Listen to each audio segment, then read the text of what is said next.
Thanks for joining us today on Cece and Doc Talk, where we talk about everything under the sun. You never know quite what you're going to get, but you'll always be entertained.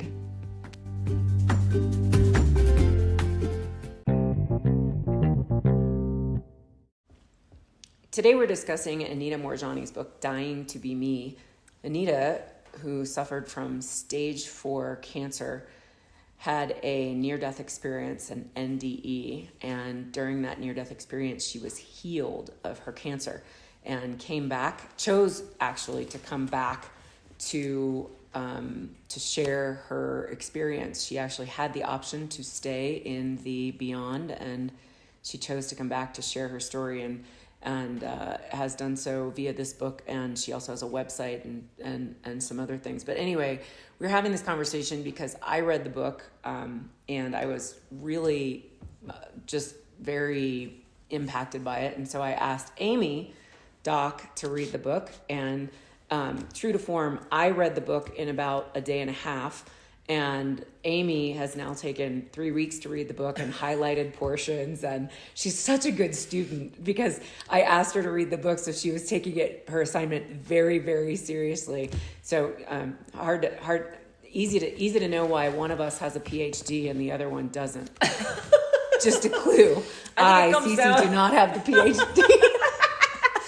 I think it comes down to you have, in terms of strengths finders, you have input, which is the collector of information. I have learners, so I process when I learn. The same as when you asked me to study the type of therapy that you're doing, and it took me coherence therapy. And I took 12 pages of notes so that I could then practice it and implement it into my. I watched a couple of YouTube videos and said, and then you said you fast forwarded through most of it, and I was like taking copious notes. So I got this assignment. Hey, can you read Anita's books? I'm like, sure. I have pages of notes and highlights, and so now in return, I'm going to come back and ask Cindy about some of these themes and concepts, and she really wants to know why this book impacted me so greatly. Well, maybe we'll just start with that. Yeah, and not just because I have cancer. Why did this book impact you so greatly? Well, probably in part because I have cancer, or I've been diagnosed with cancer. I'm fighting cancer, and also because she was cured, obviously, and while I don't want to have a near-death experience in order to be cured, which would mean I'd have to die. I think you and I have always been very fascinated with the afterlife. We have very strong spiritual beliefs around around source, around universal spirit. We have spirit guides. We know we have angels that are at work in our lives. And so I think you and I have always had a fascination in regard to the supernatural and the metaphysical world. And this is just more, I guess, evidence for me that exists, and that, these amazing miracles happen. And, yes, obviously, in the situation that I'm in right now, battling rectal cancer, I want to know, what are the things that I can do to help heal myself, to help open myself up to, God and universal spirit healing me. And so I think, it definitely did speak to me from that perspective. But also there were some experiences that she had. Our experiences are very different, but some of her experience I could relate to. It was very relatable. She's got a new book out now about empaths. And I'll be honest, I was a little put off by her description of empaths as doormats, because I'm not that kind of an empath. But, you could easily see that she was an empath. And so I kind of relate to that. She talks about the fact that, she realized that her cancer had a mind, body, spirit connection. And so, her cancer really came about born out of fear and internal struggles and things like that. And I could relate to that. So there are probably a lot of things I related to. So talk about the cancer being born out of fear. Because she talks a whole ton in this book about, in order to not continue to perpetuate the return of the cancer, she has to embrace living fearlessly. Right. And that's a really hard thing to do because there's fear of recurrence, and you're not even through the first round of treatments. Right. You haven't even cured it the first time. Right. So, I mean, but talk about how fear might have been involved in even creating it to start with. Well, and in her case, she talks about how she was always afraid of cancer. She was always afraid of cancer. Always afraid of cancer, always afraid of cancer treatments. She had people in her life who were going through cancer treatment, before she was diagnosed. In my case, I don't know that it was fear, but I absolutely know that there was a mind-body connection in my cancer occurring. And part of that knowledge came from a conversation that I had with a friend who is also a therapist, whose wife also happens to be one of our spiritual guides, our psychic medium, evidentiary medium. And he had a conversation with me shortly after diagnosis, and he talked about the perspective of the mind-body connection and how there's been studies done that there are certain parts of the brain that are connected with certain parts of the body, and they've made this connection between events and situations happening that could ultimately lead to cancer. So in my case, colorectal cancer, he said it usually, especially a tumor, could speak to anger and unresolved trauma, etc. And when he said that to me, I immediately went, oh my God, you're absolutely right. Like, it resonated so clearly with me. Ding, ding, ding. Exactly. Like, hello. Okay. That's it. Yeah. And not that I'm not blaming myself for cancer. Like, I'm not blaming, my cancer on, but I do know that I think that my emotional state and the things that I was, that I maybe thought I was dealing with, that I wasn't dealing with as well, definitely had to have contributed to a state of stress in my body that caused this tumor, who we lovingly not named Arnold after Kindergarten Cop. It is not a tumor. It is not a tumor. Like, Arnold came about probably as my body's way of trying to help me cope initially, and now it's trying to kill me. But, it started because, I, as much as I thought that I had, dealt with my father's death and grieved that appropriately, I realized that I was still carrying, some things from that and some trauma from that, because it was a traumatic time. And then layer on top of that, the whole pandemic and COVID situation, and my struggle with people's behavior during this whole mess, and which ultimately really kind of bubbled up in anger, and just a constant stress level that you and I are always sort of subjecting ourselves to. I mean, even when, travel and, social events and everything came to a hard stop in March of 2020, I mean, we still had so much stress in our lives, and we still create a lot of chaos. And, all of those things were just sort of, simmering under the surface. And then you add a little bit of the empath and the, HSP, highly sensitive person piece to it. And it's just kind of a recipe for disaster, right? So, and there is a connection with all of that, and in some level of fear and anxiety that just goes hand in hand with all of that. So while I think Anita's experience was really born out of a lot of fear and anxiety, and always trying to mold to somebody's expectation of her, and always, living what she, I think, referred to as a very inauthentic life, I can't relate to that as much, because you and I have always lived. She was trying to figure out how she belonged and how she fit in with the various cultures. Right. Yet yours is you have always been trying to figure out the perception issue, and at times, you say that you have a committee in your head, and nobody's the chairman of the board, which leads to sometimes being just an emotional mess. Right. Totally. And trying to figure out what emotions are valid, what should be valid and not, and right. But the perceptions, you definitely have a thing around perception. Yeah, I mean, there's no question that I'm always somebody who worries about what other people think, right? Even when I don't want to, and I am tremendously self-confident and self-assured until somebody questions me, and then are you sure? And then that'll be a topic for a different podcast. But so anyway, I could relate to her just in the sense that I really believe that there was a strong mind-body connection to to Arnold appearing in my life, and and so that, I guess that's the connection. And then of course, had to have that spiritual, the spiritual impact of being able to be cured if the right circumstances exist for that in the spiritual realm. So what else do you have highlighted?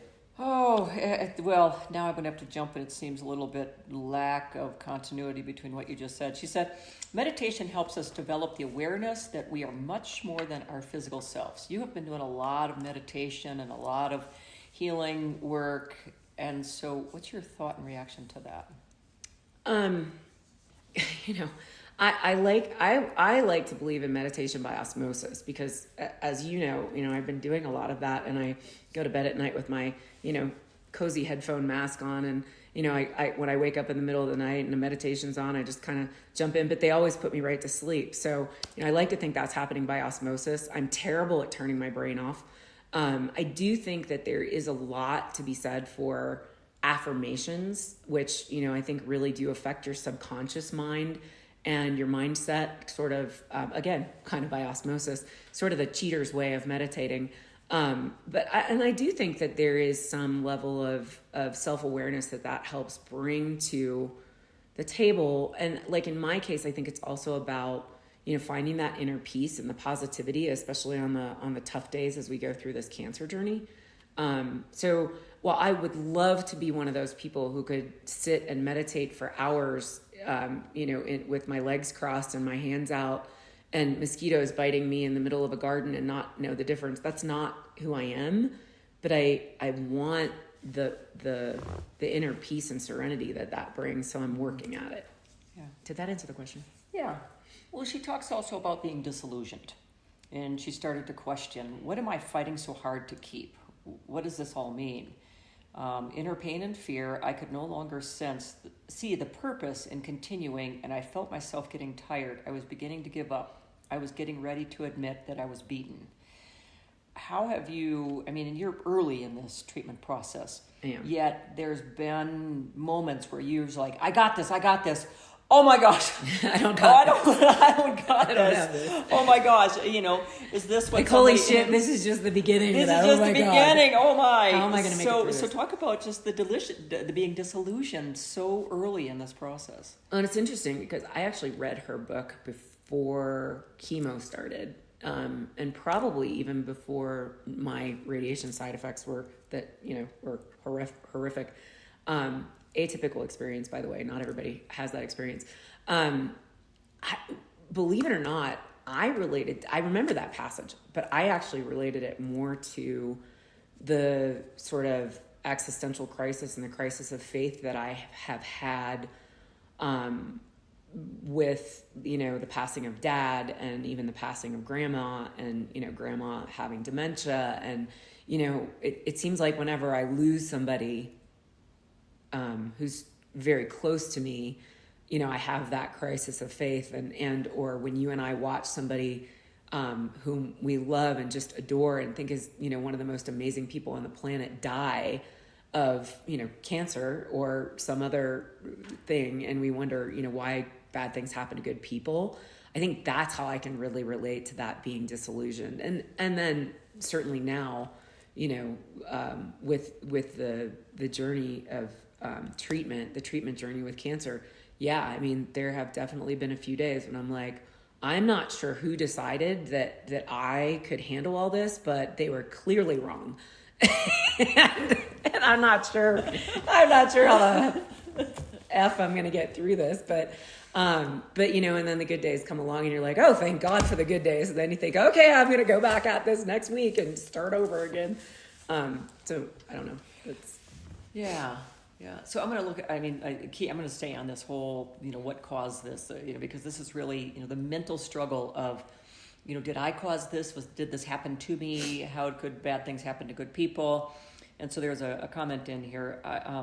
It was then that I understood that my body is only a reflection of my internal state. If my inner self were aware of its greatness and connection with all that is, my body would soon reflect that and heal rapidly. And right before that, she had said, I also understood that the cancer was not some punishment for anything that I had done wrong, nor was I experiencing negative karma as a result of any of my actions as I previously believed. It was as though every moment had infinite possibilities, and where I was at the point in time was a culmination of every decision, every choice, and every thought of my entire life. My many fears and my great power had manifested as this disease.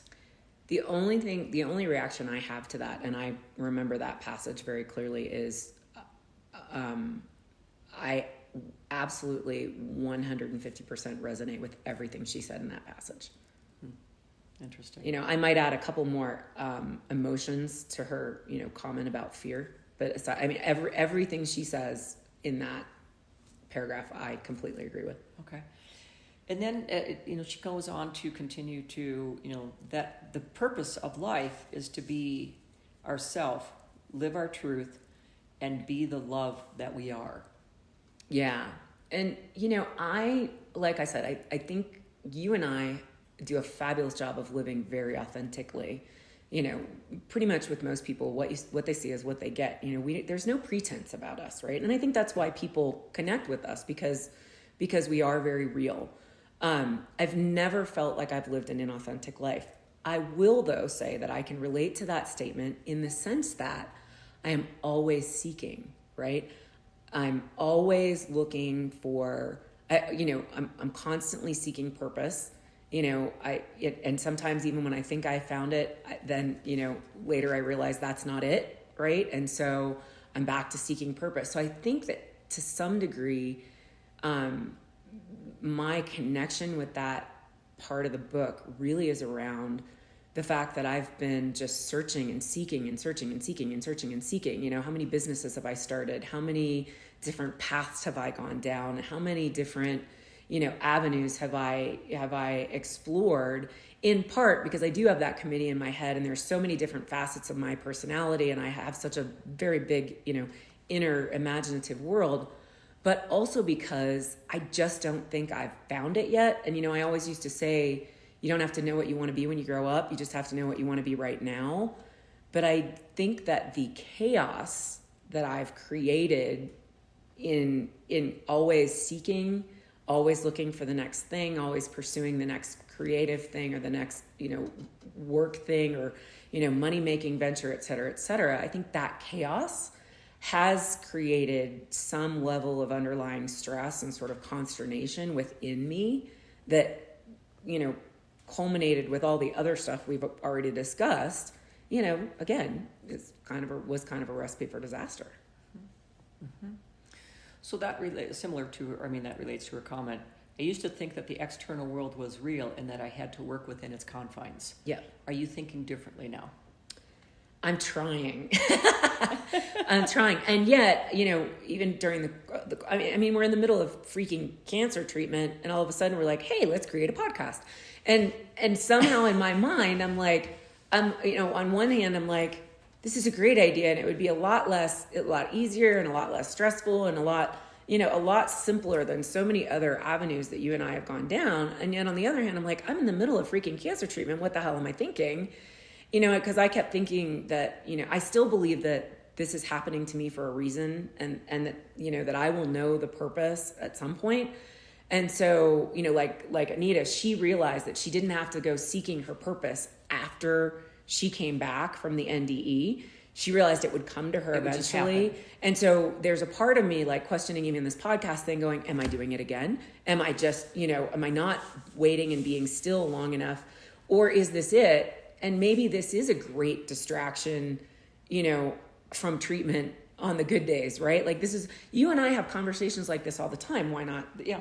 Why not share them if it's, you know, if we can do it in a way that's not too, you know, taxing. I don't know. Did I answer Well, the I mean, question? I think that was interesting when you and I drove to Alabama to pick up your mom and come back, and it's, you know, 20 hours each way, 40 hours round trip, and then we brought her back and so another 40 hours, and we were never without conversation. No. I mean, we talked the whole time, and and I know that that some people in your world don't like all my questions and, this deep conversation that we go to on a regular basis. Basically, none of our family likes it when we ask powerful coaching questions. None of our family. This is how you and I operate on a very regular basis. Totally.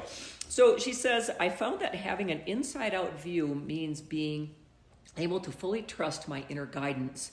And she goes on to say, if I'm stressed, anxious, unhappy, or something similar, I go inward and tend to that first. I sit with myself, walk in nature, or listen to music until I get to a centered place where I can feel calm and collected. And that, I see you doing that. Yeah. Well, I'm trying to do that, and I have to say, like, that sounds fabulous and easy. It is so not fabulous and easy. So that is one of the things that I'm doing right now. I am trying so hard, and yet trying not to try so hard to have that inner peace and serenity, and to just let shit go, and to not be affected by the outside world so much, and, kind of really limit the amount of news that I take in, and limit the amount of, other people's emotional crap that I take on, and really try to be, and recognizing that is not selfish. It's essential. It's not selfish. It's self-love. I mean, if I don't do that, this tumor, could decide to be 3 tumors. I mean, I have to change how I react to the outside world. And I totally agree with her. The only way to do that is to work on the inside, but it's not easy, especially when you're used to, having a brain that never turns off and that questions everything and that sees all sides of everything. And I can just make myself crazy just sitting here in my head. Right. So calming that down and making that quiet it's a feat. So Anita said she was a people pleaser and feared disapproval, regardless of the source, and that she has to detach herself from preconceived outcomes and trust that all will be well. That's hard too.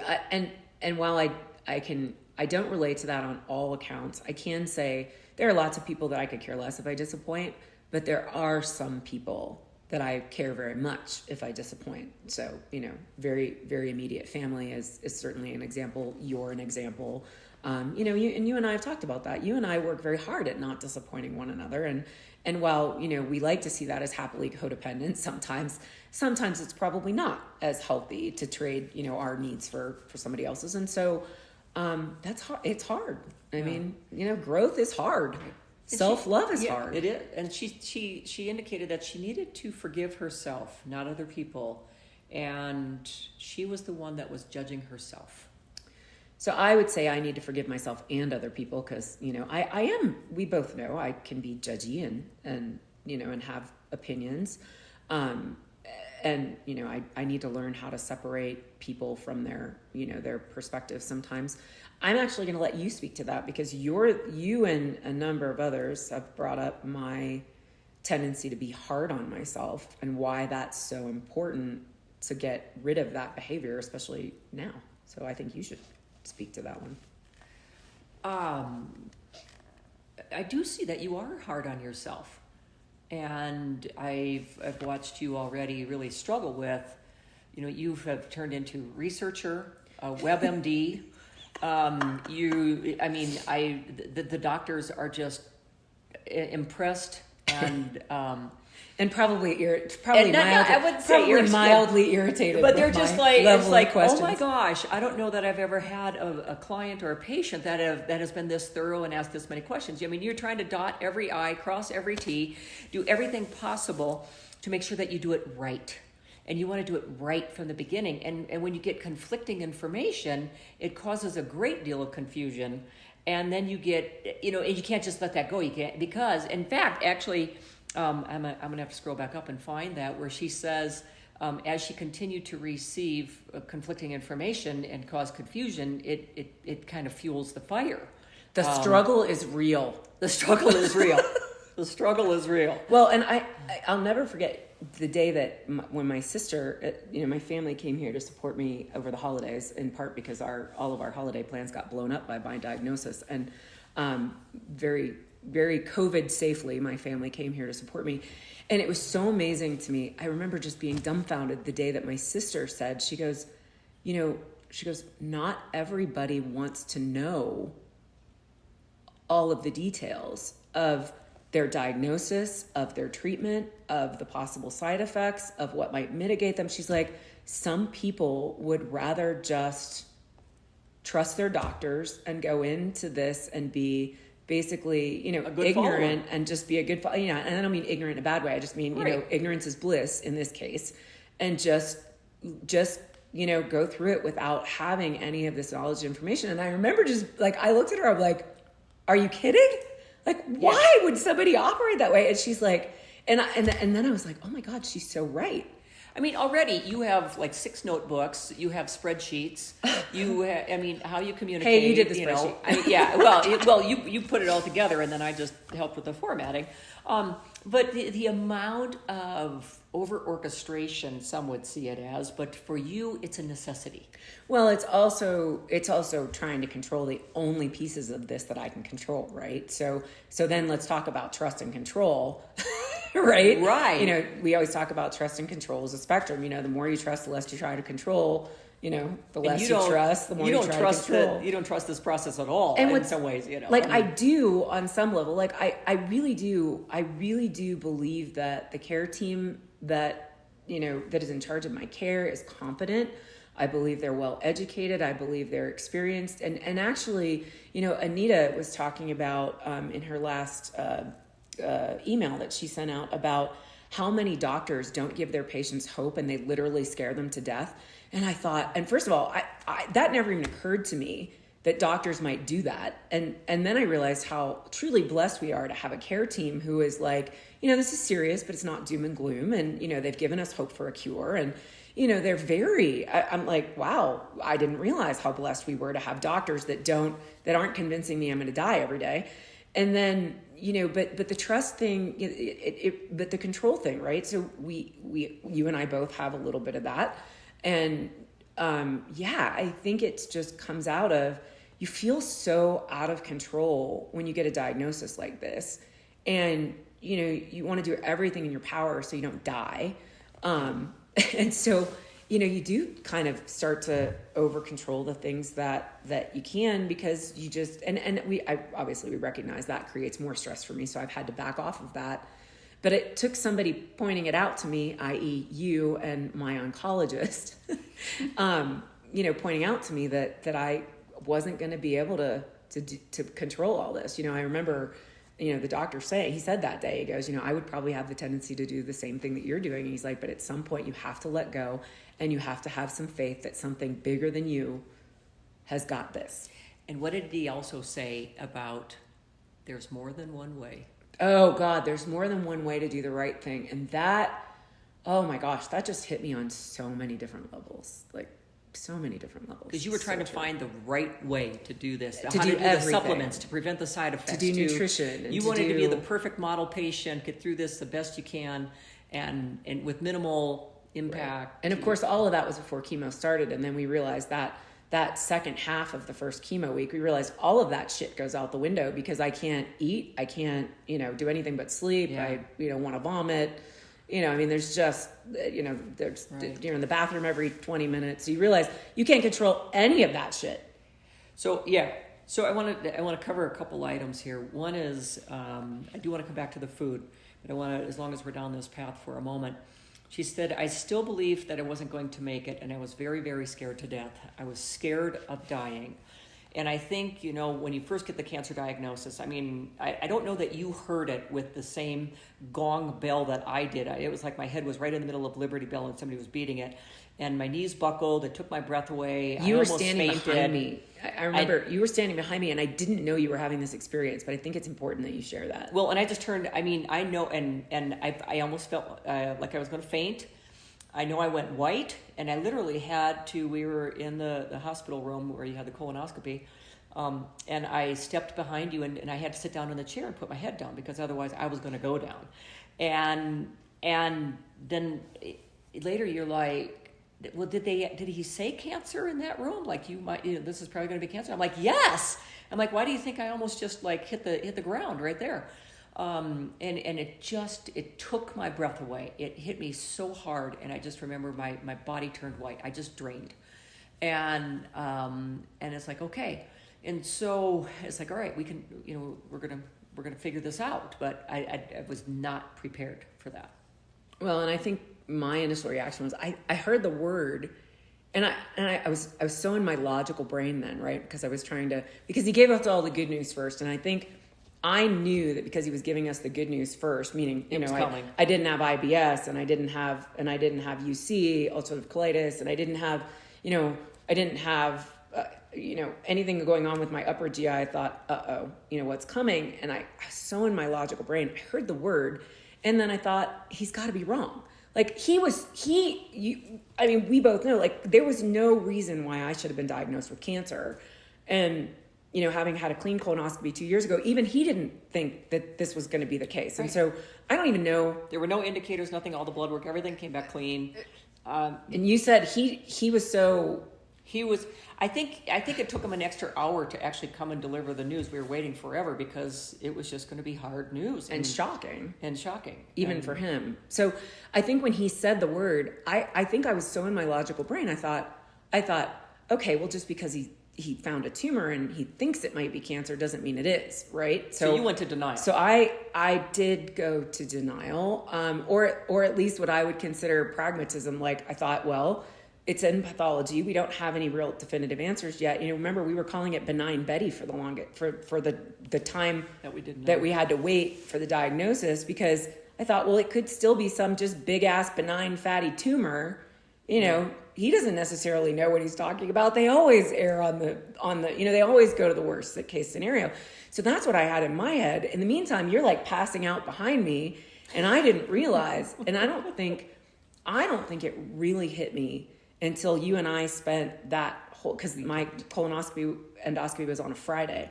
You and I spent the entire weekend in a puddle of our own tears, essentially. Well, you also came home and did some research and scared myself to death. And scared yourself to death because you looked at, the percentage of people who survive these things and what does this mean? And so next thing you know is you and I are, having conversations about updating our wills. Well, it is a sizable tumor. So, right there, we ruled out any early stage cancer diagnosis just by the size of the tumor. And so then I was like, holy shit, I'm going to die. But we did sit and cry the whole weekend. Right. So. Yeah. All right. But then we had to switch over to we can do this. We believe. Morbid, and then we switched over to morbid sarcasm. We did that. And we got the actual diagnosis. We were so exhausted from our own emotional disasters, our own emotional distress, that we turned to morbid sarcasm humor over the next couple of weeks. And I think that's the only way we survived. Yeah, it was a survival mechanism. Well, the stages of grief: denial, anger, bargaining, acceptance. I know there's some others along the way, but you went to denial at first. I about fainted, and then that the whole. I think anger kind of comes and goes. The anger is it's kind of like why do good things happen, and then you realize how many people have cancer. Oh my goodness! Anybody that you talk to has either gone through it themselves, a loved one that's gone through it, somebody that they've lost, somebody that survived it. It's everybody. Well, and then you go into the infusion center to get chemo, and you realize at any given moment there's like 12 to 16 people in there at any given time, rotating in and out. And that's only one infusion center in one city in the United States. I mean, it's horrifying. Yeah. So eating. I want to come back to the eating part. That's our favorite topic, eating. Let me see if I can find the part that she says. I became very stressed about food and was afraid of eating almost anything. I didn't know what was good for me, what wasn't, because each system of healing espouses a different truth, and they all are conflicting with the other all at the same time. They all conflict with one another, and you have run into that as well. Take this for radiation. Don't do this for this one. Don't do this. So and one person says this. There's the radiologist and oncologist won't agree. So they first they tell you don't eat anything or supplement anything that your oncologists don't agree with, right? But then you realize that the oncologists are very left-brained people, and so they won't agree to anything unless they have data to support it. And then the problem with that is that when you find data to support it, there's always data that doesn't support it. So there's always conflicting data. But in terms of food, there's a couple of things that just really pop in my head. And you and I just had this conversation the other day. So the first thing is they tell you what they really want you to do instead of supplementing is to get all of your nutrition from food, until you realize that once the side effects really kick in, either from radiation or chemo, you can't freaking eat anything. So, I had such severe radiation side effects because I was on a short course radiation protocol, which was 25 days in 5. I had an extreme reaction, and I ended up on a liquid diet for almost 3 weeks. So couldn't eat anything, right? So then we start chemo, and then, the chemo side effects make it so you're not hungry, or you want to vomit, or you're going to just, it's going to be all diarrhea. So then you realize that the whole idea of getting all your nutrition from food is right out the window. Well, and then let's talk about, all of the things that you and I have done from a healthful perspective before I got diagnosed with cancer, and all of the things that we avoided for the last 20 years in order to avoid cancer. And now you get cancer, and then you go, well, what the fuck was I not eating that for? So then the whole thing is just a mind fuck. It really is. It's just a mind fuck. So it just basically comes down to now if the only thing, and even the nurse practitioner said, she goes, if you need to eat a box of donuts, to get to have something in your system, I'm all for that. Now, granted, I would never have been able to eat a box of donuts that on a chemo week, because that would have just made me sick. But the idea that, I haven't eaten Pop-Tarts in 15 years. And now some days the only thing that I can possibly, eat is a Pop-Tart, and I'm sure that there'd be a million people out there who'd tell me that Pop-Tarts cause cancer, or you shouldn't feed sugar to cancer. Well, you know what, at this point, who gives a shit? It's food. And, you and I both love food. And so this whole thing is it's just a mind fuck. And now that you're able to, you all of a sudden, this little magic thing happened in this last few days, and you're able to eat. And so what are you realizing? And I'm able to eat almost anything I want the last few days, and it has been glorious. And so I've realized a couple things. One is I have this sort of intuitive sense right now that I can look at something and I can sort of smell it, and I can go, okay, my body can handle this. I don't know that everybody has that same intuition, but I can do that, and it's been working pretty well. Of course, we think my radiation side effects, which were a whole lot of diarrhea, are in the rear view, so that's been very helpful.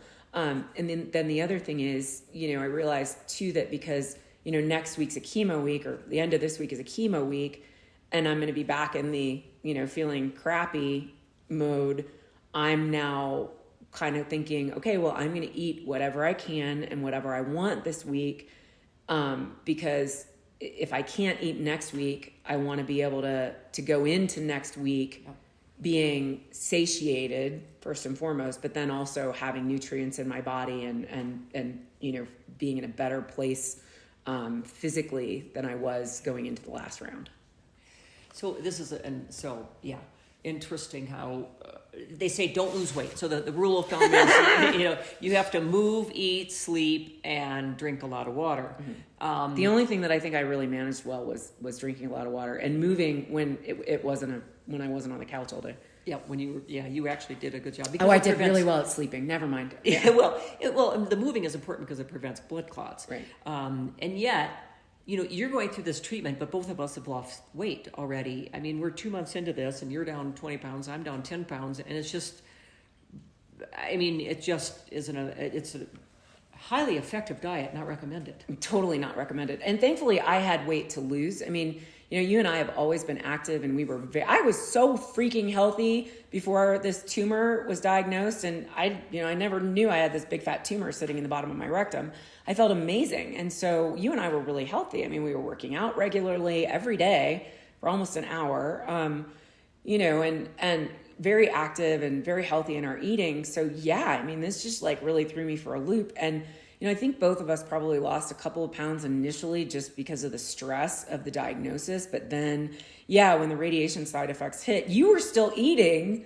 I wasn't eating, you were still eating, and you were losing weight right along with me, which, just speaks to your metabolism versus mine. So I guess the point to that was, thankfully, I had extra weight to lose. If I had been you, skinny bitch sitting here, and lost 20 pounds, that would not have been a good thing. So, and then this will have to be another podcast, but then we can talk about the mind fuck of, being somebody who's struggled with their weight their entire life. And then you lose 20 pounds literally at the snap of a finger. And then you realize you're not supposed to be losing that weight because you're going through this, a tremendously traumatic experience in your life. But then somehow every time you get on the scale, your brain goes, oh, how do I keep it off? And then you go, no, that's not the right programming I'm supposed to be taking into this. So that's a whole topic for a different podcast. That is a different one, which kind of leads into one of her comments where she says, if we stop judging ourselves. Oh, God, if we could only all stop judging ourselves. We have to stop judging ourselves before we can stop judging others. And then if we'd stop judging ourselves, we'd automatically find less and less need to condemn others. Amen. I mean, all I can say to that is amen. She's so right. If we could just, all figure out the magic pill or the magic elixir to make that happen, that would be awesome. And hopefully everybody won't have to get cancer to learn that. Yeah. And Anita says this evil is a product of our fears the same way that cancer is. Right. It's fascinating. Absolutely. All right. So we're going to close on the note for a moment of talking about living fearlessly. So if I can find her paragraph around, how do you live fearlessly? This whole thing is about not being afraid, because when we do things because we have fear, that feeds the evil beast with us. Right. So as I look for maybe one of the comments that she has, but tell me about this. How do you embrace living fearlessly? What does this look like, feel like? Well, I'm going to start, but then you're gonna jump in. So you're definitely better at living fearlessly than I am. You always have been. But I will say, I've gone through periods in my life where I have done a fabulous job at living fearlessly. Now, I probably need to really spend some time and psychoanalyze myself on, when did I do well at living fearlessly and what caused me to stop doing that? But I have it in me to live fearlessly. I know that. But sometimes I get to, as you would say, swinging on the branches, off of all the branches on the crazy tree. Mm-hmm. And I go into this sort of spiral where what about this? And what if this happens? Yeah. And what about, and as soon as you kind of get comfort with one little topic, then you jump to another one. And I'm like, oh my gosh, stop. You have to get off this crazy tree. Right. You're hanging on the branches of a crazy tree and your feet are only 2 inches off the ground. Right. Put your feet down. And no doubt I still contend that it's been way worse since menopause, even, being on, compounded bioidentical hormones that are regulating me, quite well. Menopause upped the level of anxiety and fear to a greater degree. And I've seen that in other, my other family members, a couple of my other family members. I think, menopause does crazy things to our body. So if you've got a propensity toward that, sometimes menopause can just, magnify some of that. So I'll just go back to, there have been times in my life when I know I've done a great job of that. I would like to figure out and capture whatever it is that allowed me to do that at those times in my life and be able to find a way to replicate that more frequently and more often in my current life. And like I said, you're a great example of living fearlessly. So I actually want you to speak to how you manage, because I think, as we know as coaches, it's always easy to know what you need to do. The how is significantly harder. So Amy, how do you live fearlessly? Well, I think part of that's in my DNA and my temperament. And yet, I lost a sister at a young age. And I realized that, you have to prepare for tomorrow in case there is one. But in case there isn't one, you only get one shot at this. And so, being able to travel at a younger age and get out there, and sometimes I was extremely broke, but I still jumped in the car and went if that's what I wanted to do, because 90% of what we worry about doesn't happen. And so we spend all this energy putting together scenarios of what's the worst case that can happen, and guess what, 99% of those don't happen. And the one thing that you didn't think of might have happened, I'm out there having a good time. Well, I didn't think I was going to get arrested for being naked on the beach or something like that. I mean, it's not the thing that I prepared for, but that might have been the one thing that would happen. And so, you could waste a lot of mental energy on all these things that don't happen.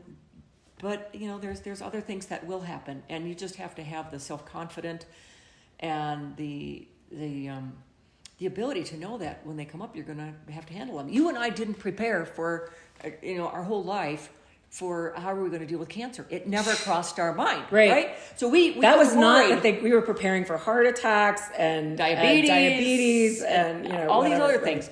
So the one thing we didn't prepare for was how to deal with cancer. So we're starting from scratch, right? And it's the one thing that served us.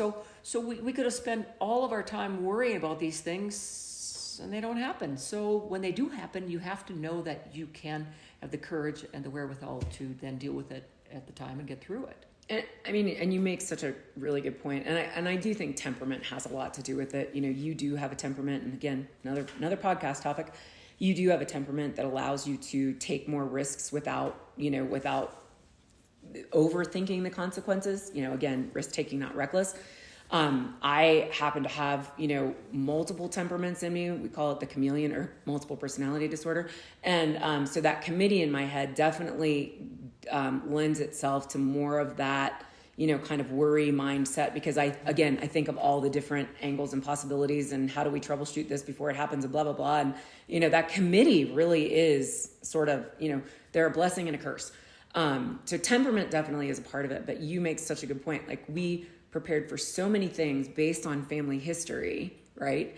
And you're the one with family history of colon cancer, and I'm the one that got it. Of all people, I have been worried about getting through my 50s clean of colon, at least to 55, and I'm about to turn 56, so I did it, right? Of getting through that because, I have family history. My grandmother died of colon cancer. My uncle he didn't die. I mean, he's had like 30 years, a survivor. I think it's 20-some. 20-some, almost 30. Yeah, anyway, so, it's in my family. So it's always been in the back of my mind. Do my colonoscopies young, whatever it is, don't ignore any symptoms. Which we did. And so, boom, all of a sudden you get it. I'm like, what? And so anyway, all right, we're going to wrap here. And so I'm going to end on 2 quotes from Anita. I am most powerful when I am working with life rather than against it. Amen. And if I care for myself, then I automatically feel the same for you. Yeah. And she says to live fearlessly. Which is why self-love is more important than anything. We have to stop telling people that they're being selfish when they take care of themselves, because if you don't take care of yourself, you can't take care of others. And if you don't love yourself first, you don't have that to share with anybody else. It's so true. It's so elementary, and yet it's so hard. So I want to thank you, Cece, for your sharing of this journey and being open to this conversation. Thanks for the assignment of reading this book. And so to encourage you to live fearlessly and believe. And practice self-love and love yourself today more than anybody else, so that you can love everybody else. Yeah. Thank you. Thanks.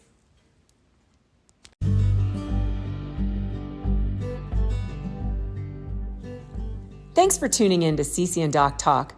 We'd love for you to follow us on social media at Cece and Doc. That's CCNDOC. And you can visit our website at ccandoc.com. We also take monthly donations to support this broadcast if you're so inclined. We'd love to hear your comments, suggestions, and questions, and we'll do our best to respond. Thanks, and have a fantabulous day.